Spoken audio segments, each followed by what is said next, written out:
Welcome to Write Ideas with Susan. The other week, our son was asked to teach the Good Samaritan story to a group of second graders. Now, our son's really busy. He's at uni, he's got 2 jobs, he plays a lot of sport, and he's got a very active social life. So we needed something very quick. So we came up with 6 simple steps for about a 30-minute Bible lesson.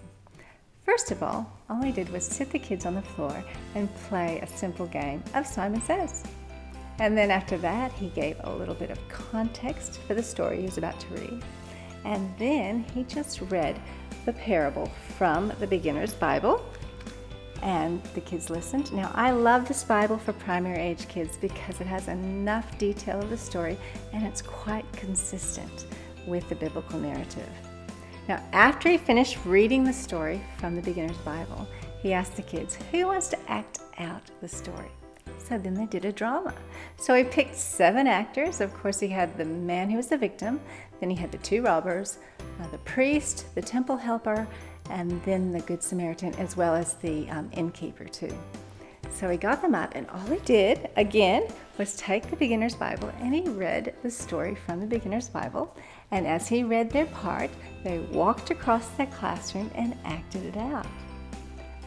After one group finished doing the drama, then he picked another 7 kids, and they got up and acted it out. And then they could pick another group of kids to act it out. So a lot of kids got to participate. And then after they did the drama, he showed a video clip. Now, I've got a whole playlist on Good Samaritan video clips, so you can check that out. I'll put the link below. So he showed one of those. And then the final activity was the questioning and the discussion. And he said there was such good discussion and good questions because they had interacted so much with the story. So it was a really good time. And how did his lesson go? Well, he wouldn't let me go and watch, but a friend of mine does teach with him, and she said he did a great job and the kids loved it. And of course they want him to do more lessons. There's also another tip that I gave my son for this lesson. I said, now when you pick kids to be the robbers the first go, pick 2 girls at first and make sure you tell them they're not allowed to touch anyone. They're just only allowed to pretend to beat up the man. And you know what? No one got hurt in doing the dramas. And that's always a good thing.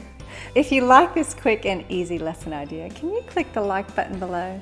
Thanks so much for the thumbs up and for watching, and we'll catch you in the next one.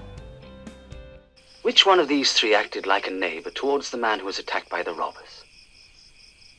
The one who was kind to him. You then do the same.